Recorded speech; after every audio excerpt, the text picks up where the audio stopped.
ఆ అమ్మాయి తన భర్తతో కలిసి చివరికి తన తల్లిదండ్రుల ఇంటికి చేరుకున్నప్పుడు ఆమె ముఖం ఆనందంతో వెలిగిపోయింది. చాలా రోజుల తర్వాత తన చిన్ననాటి ఇంటికి తిరిగి రావడం వల్ల ఆమె హృదయం నిండిపోయింది. ఆ క్షణంలో ఆమెకు ప్రపంచం మొత్తం మరిచిపోయినట్టయింది, తన గర్భంలోని బిడ్డ గురించి కూడా. ఎందుకంటే ఆ ఇంటిలో ఆమెకు మళ్లీ భద్రత అనిపించింది, మళ్లీ ప్రేమ దొరికినట్టుగా అనిపించింది. కానీ ఆమె భర్తకు ఇది కొత్త విషయం కాదు. ఎందుకంటే ప్రతిసారీ తన భార్య తల్లిదండ్రుల ఇంటికి వచ్చినప్పుడు ఆమె మళ్లీ చిన్న పాపలా మారిపోతుందని అతనికి తెలుసు. కొంతసేపటికి అందరూ కలిసి భోజనం చేయడానికి కూర్చున్నారు. అప్పుడు ఆమె తండ్రి ఎంతో ప్రేమగా రొయ్యలు తొక్కతీసి తన కూతురి ప్లేట్లో పెట్టాడు. వెంటనే ఆమె భర్త ఆశ్చర్యంగా, "ఆమెకు రొయ్యలు ఇష్టముండదు" అన్నాడు. అప్పుడు ఆమె తండ్రి మెల్లగా నవ్వుతూ, "ఆమెకు చాలా ఇష్టం, కానీ రొయ్యల తొక్క తీసుకోవడం రాదు, అందుకే మేమే ఎప్పుడూ తీసిపెడతాం" అని చెప్పాడు.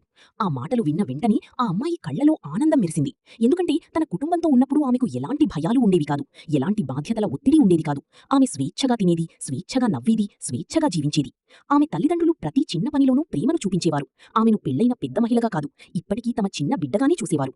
ఇంటికి తిరిగి వెళ్లే సమయం రాగానే భర్త కొంచెం అసహనంగా ఆమె తండ్రిని అడిగాడు, "మీరెప్పుడూ ఆమెను ఇంతగా ఎందుకు ముద్దాడుతుంటారు? ప్రతిసారి ఇక్కడికి వస్తే ఆమె ఏ పని కూడా చెయ్యదు."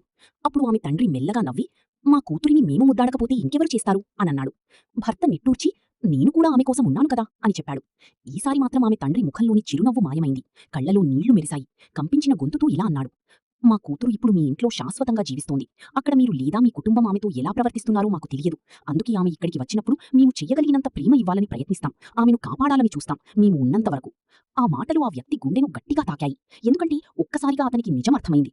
తన ఇంట్లో అతని తల్లి ప్రతిరోజూ తన భార్యను తిడుతుండేది. అన్ని పనులు పర్ఫెక్ట్గా చెయ్యాలని ఒత్తిడి చేసేది. ఆమెకు ఇష్టమైన రొయ్యలు కూడా తినే అవకాశం దొరికేది కాదు.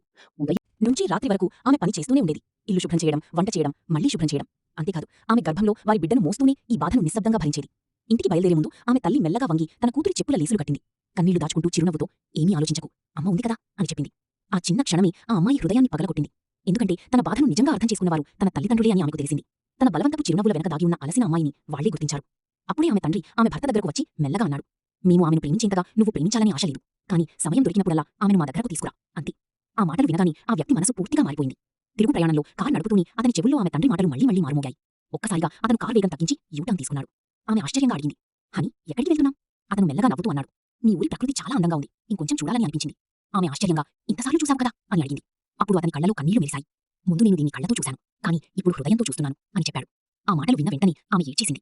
ఎందుకంటే చివరకు ఆమెకు అర్థమైంది, అతను ఆమెను తిరిగి ఇంటికి తీసుకెళ్తున్నాడు. ఆమె ఎంతో మిస్సైన ప్రేమ దగ్గరకు తీసుకెళ్తున్నాడు. వాళ్ళు మళ్లీ ఆమె తల్లిదండ్రుల ఇంటికి చేరుకున్నారు. అక్కడ కొన్ని వారాలు కలిసి గడిపారు. ఆ రోజుల్లో ఆ అమ్మాయి ప్రతిరోజూ ఏడ్చేది. కానీ అది కేవలం బాధ వల్ల కాదు, నిజమైన ప్రేమ ఎంత గొప్పదో తెలుసుకున్న ఆనందం వల్ల. తల్లిదండ్రుల ప్రేమ మరియు చివరకు తన మనసును అర్థం చేసుకున్న భర్త ప్రేమ. ఆ ప్రేమను ఏదీ భర్తీ చేయలేనిది.